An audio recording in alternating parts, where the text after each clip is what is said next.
तो स्टार्टिंग में हमें मुंबई शहर दिखाया जाता है, जहाँ पर एक लड़की भाग रही होती है कुछ गुंडों से बचकर, जिसमें से एक गुंडा कहता है बहुत भगाया तूने हम सबको, अब बच के दिखा।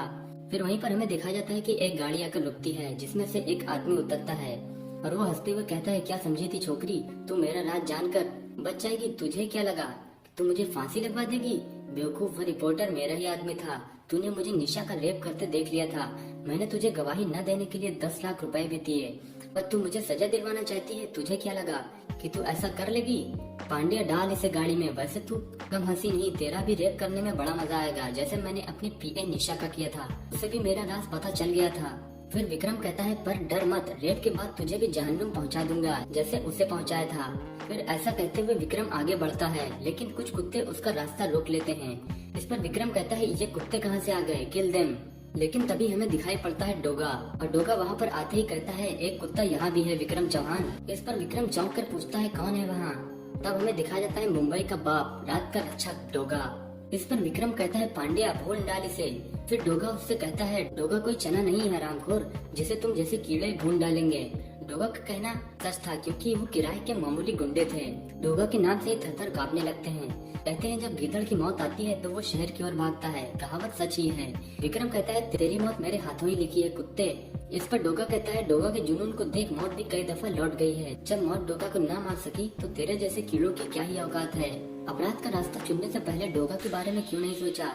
विक्रम को पिटते हुए देखकर बाकी गुंडे कहते हैं माफ कर दो डोगा, आज बल्कि अभी से हम जुल्म का रास्ता छोड़ देंगे। इस पर डोगा कहता है डोगा अपराध देखकर फैसला करता है, और तुम्हारा अपराध अभी इतना बड़ा नहीं है, आप बिना पीछे पलटे भाग जाओ यहाँ से, इससे पहले कि मेरा वादा बदल जाए। इस पर गुंडे वहाँ से भाग जाते हैं, लेकिन डोगा विक्रम को मारना नहीं छोड़ता।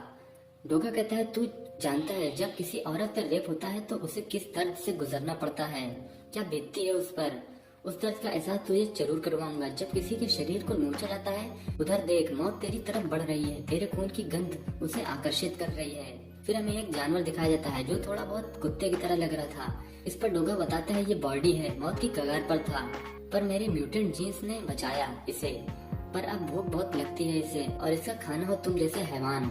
विक्रम चौहान की चीखों से पूरी मुंबई दहल गई थी, पर डोगा के चेहरे पर एक शिकन की लकीर तक नहीं थी।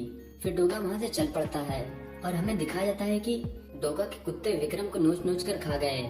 और इसके बाद ही हमें दिखाया जाता है कि वहाँ पर तुरंत पुलिस आ जाती है, और पुलिस कहती है देख बे डोगा ने क्या हाल कर दिया है ससुर का, मेरी तो पैंट गीली हो गई इसे, उठा रहे बॉडी को, पोस्टमार्टम नहीं करवाना है क्या? कुछ ही देर बाद सब शांत हो गया, जैसे कुछ हुआ ही ना हो।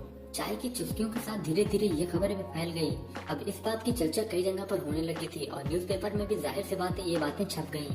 फिर हमें दिखाया जाता है फॉलो अप अखबार की एडिटर रजनी अपने कार में व्यस्त है, तभी एक जाने माने शख्स का प्रवेश होता है वहाँ पर, और वो शख्स कहता है क्या हम अंदर आ सकते हैं देवी जी? अब आप तो समझ ही गए होंगे कि वो शख्स गंगाधर है। इस पर रजनी कहती है इतना अंदर तो आप आ चुके हैं और कहाँ जाना चाहते हैं? फिर रजनी पूछती है गंगाधर से कहिए मैं आपकी क्या मदद कर सकती हूँ? इस पर गंगाधर कहते हैं दरअसल देवी जी। निशा पूछती है शायद मैं आपको जानती हूँ, आप गंगाधर जी है ना जो आज की आवाज न्यूज़पेपर के लिए गीता जी के साथ शक्तिमान की न्यूज दिया करते थे? इस पर गंगाधर जी कहते हैं जी हाँ परंतु देवी जी, लेकिन इससे पहले कुछ और कह पाते गंगाधर। उस पर रजनी कहती है जो भी हो किंतु परंतु वो गीता जी से कीजिए, अब वो फॉलो की को एडिटर हैं, वो अपने केबिन में हैं, मिल लीजिए, मुझे अर्जेंटली कहीं जाना है, सॉरी। इस पर गंगाधर कहता है जी हमें भी हमेशा जल्दबाजी रहती है। फिर गंगाधर ने अपने योगिक शक्ति से केबिन में झांका तो गीता कुछ सोच रही थी, जिस पर गंगाधर साफ देख पाता है कि गीता कुछ परेशान लग रही है। फिर वहीं पर अचानक से गीता आ जाती है और गंगाधर से कहती है गंगाधर क्या ये सचमुच तुम हो? कहीं ये मेरा वहम तो नहीं? हाँ ये वहम ही है, एक मिनट जरा छूकर देखो तो, काश ये सपना ना हो। इस पर गंगाधर कहता है ये 100% हम ही हैं देवी जी। गंगाधर से सवाल जवाब करने बैठी तो पूरा रिपोर्टर ही बन गई गीता। और फिर तो देवी जी इस तरह हम अपने जीवन के कुछ अनसुलझे रहस्यों की खोज पर चले गए थे, पता नहीं था कि इतना वक्त गुजर जाएगा। इससे पहले गीता कुछ बोलती गंगाधर कुछ बोल पड़े। आप बताइए देवी जी कि आप यहाँ कैसे शक्तिमान भैया की कॉमिक्स का कार्य कैसा चल रहा है? आप तो कॉमिक्स का कार्य शिखर पर होगा। इस पर गीता कहती है ये 2016 है गंगाधर, अब बच्चे कॉमिक्स नहीं 3D गेम्स खेलते हैं, डोगा नागराज ध्रुव आदि का। इस पर गंगाधर कहता है सचमुच इस शहर को शक्तिमान की बहुत जरूरत है। उसी शाम मुंबई के आसमान में एक जाना पहचाना शख्स नजर आ रहा होता है जो है शक्तिमान। फिर तुरंत ही ये खबर ब्रेकिंग न्यूज बन गई, जिसमें हमें दिखाया जाता है कि कुछ न्यूज रिपोर्टर वाले न्यूज बता रहे हैं। इस घंटे की सबसे बड़ी खबर, पुनः मुंबई में शक्तिमान के देखे जाने की अफवाह तेजी से फैल रही है। कई लोगों ने शक्तिमान को देखने का दावा किया है। अगर ये सच है, लोगों के मन में कई सवाल हैं, जिनके उत्तर अगर किसी के पास हैं तो वो शक्तिमान। बच्चों का शक्तिमान और सबका चहेता शक्तिमान लौट आया है, पर जहाँ लोगों को शक्तिमान के आने की खुशी है, वहीं सबके मन में कई सवाल हैं कि आखिर जब दुनिया को शक्तिमान की सबसे ज्यादा जरूरत थी तो वो कहाँ था। पर बच्चों को इन सब से कोई लेना देना नहीं, उन्हें तो इसी बात की खुशी है कि उनका प्यारा शक्तिमान लौट आया है।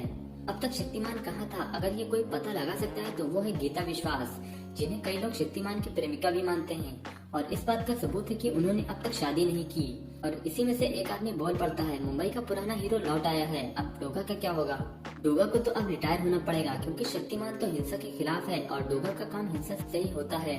फिर हमें गंगाधर और गीता दिखाई जाती है, जिसमें गंगाधर कहता है, हाँ देवी जी, हमें समाज के सामने जाना ही होगा, आखिर समाज को यह जानने का हक है। इस पर गीता कहती है, बेशक गंगाधर, पर क्या इससे तुम्हारे गुप्त रूप का भेद नहीं खुल जाएगा। इस पर गंगाधर हंसते हुए कहता है, क्या हमारे सिर पर सींग उगे हैं जो हम उन्हें अपना रहस्य बताएंगे? हम तो सिर्फ वही बातें बताएंगे जो उन्हें जानने का हक है। इस पर गीता कहती है, मैं कॉन्फ्रेंस की तैयारी करती हूँ। इतना कहते हुए गीता वहाँ से चली जाती है और गंगाधर कहता है, समाज का सामना तो मुझे करना ही पड़ेगा। फिर हमें एक न्यूज चैनल दिखाया जाता है, जहाँ पर बताया जा रहा होता है कि आज की सबसे बड़ी खबर में आपका स्वागत है। मैं ऋचा त्रिवेदी आप सबका इस कार्यक्रम में स्वागत करती हूँ। फॉलो अप अखबार की को एडिटर मिस गीता विश्वास की रिपोर्ट के अनुसार कुछ ही समय बाद शक्तिमान हमारे इस स्पेशल कार्यक्रम में पधारेंगे और जनता के मन में उठ रहे सवालों के जवाब देंगे। लोगों के दिलों की तेज धड़कनों को साफ महसूस किया जा सकता है, क्योंकि पूरे 10 साल बाद शक्तिमान की वापसी हो रही है। सिर्फ 10 सेकंड और फिर शक्तिमान हमारे बीच होंगे। कुछ मिनट बाद हम देखते हैं कि शक्तिमान रिपोर्टर के सामने बैठा हुआ है। सबसे पहले तो आपका बहुत बहुत धन्यवाद कि आप हमारे इस कार्यक्रम में आए और आपने अपना बहुमूल्य समय हमें दिया। तो शक्तिमान जी, जनता ये जानना चाहती है कि ऐसा क्या हुआ कि आपको इतने साल आम समाज से दूर रहना पड़ा। आपने एक बार भी उन बच्चों के बारे में नहीं सोचा जो आपको आदर्श मानते हैं? क्या बीती होगी उन पर? विश्व पर हर प्राणी, महामानव और टिप्पा वासियों का गंभीर खतरा मंडराया, पर आप फिर भी नहीं आए। अगर नागराज, ध्रुव, परमाणु और शक्ति जैसे ब्रह्मांड रक्षक न होते तो दुनिया का क्या होता? इस पर शक्तिमान बोलता है, आपने बिल्कुल ठीक कहा। नागराज, ध्रुव, परमाणु जैसे सुपर हीरोज ने कई बार धरती को बचाया है और हर हीरो का यह कर्तव्य भी है। मैं अपनी जिंदगी के कुछ अनसुलझे रहस्यों की खोज घूमता फिर रहा था। उन रहस्यों को जानने के साथ ही मुझे पता चला कि सूर्यवंशी समूह पर एक बहुत बड़ा खतरा मंडरा रहा है और यदि सूर्यवंशी को कुछ हो जाता है तो पूरी पृथ्वी पर किल्विश का राज हो जाएगा।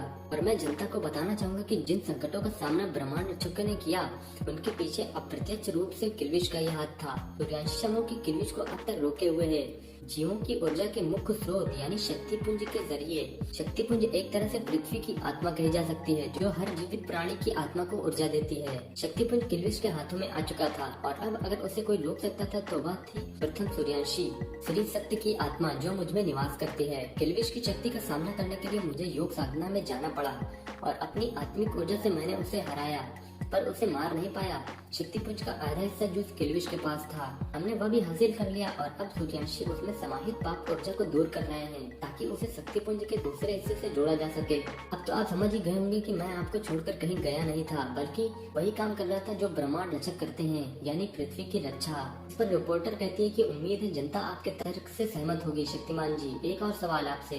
कहावत है कि एक म्यान में 2 तलवारें नहीं रह सकती। डोगा जो मुंबई के बाप के नाम से जाना जाता है, उसके बारे में आपके क्या विचार हैं? आप उनकी कार्यशैली से कितने प्रभावित हैं? क्या आप उनके अपराध उन्मूलन तरीकों को सही मानते हैं? क्योंकि डोगा का तो उसूल है, जैसा अपराध वैसी सजा। उनका मानना है कि वे कानून तोड़कर ही करते हैं कानून की हिफाजत। आपकी इस पर क्या टिप्पणी है? शक्तिमान कहता है, मुझे डोगा की कार्यशैली बिल्कुल पसंद नहीं और न ही उसके अपराध उन्मूलन का तरीका। कानून तोड़ने का हक किसी को नहीं, यहाँ तक कि मुझे भी नहीं।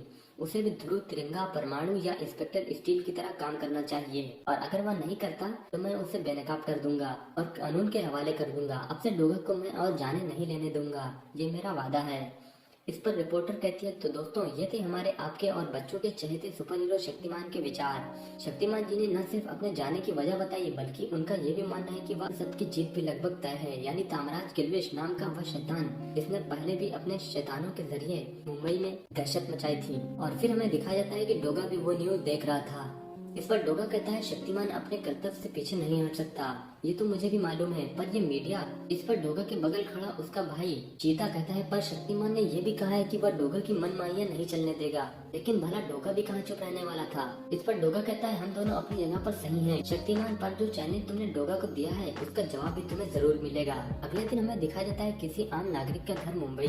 अब तक की सबसे बड़ी खबर, डोगा ने भेजा अपने एक फैंस के जरिए शक्तिमान को 2 टूक जवाब। आज हमें यूट्यूब पर डोगा की एक वीडियो अपलोड की गई है जिसे लेकर खास बवाल हुआ है।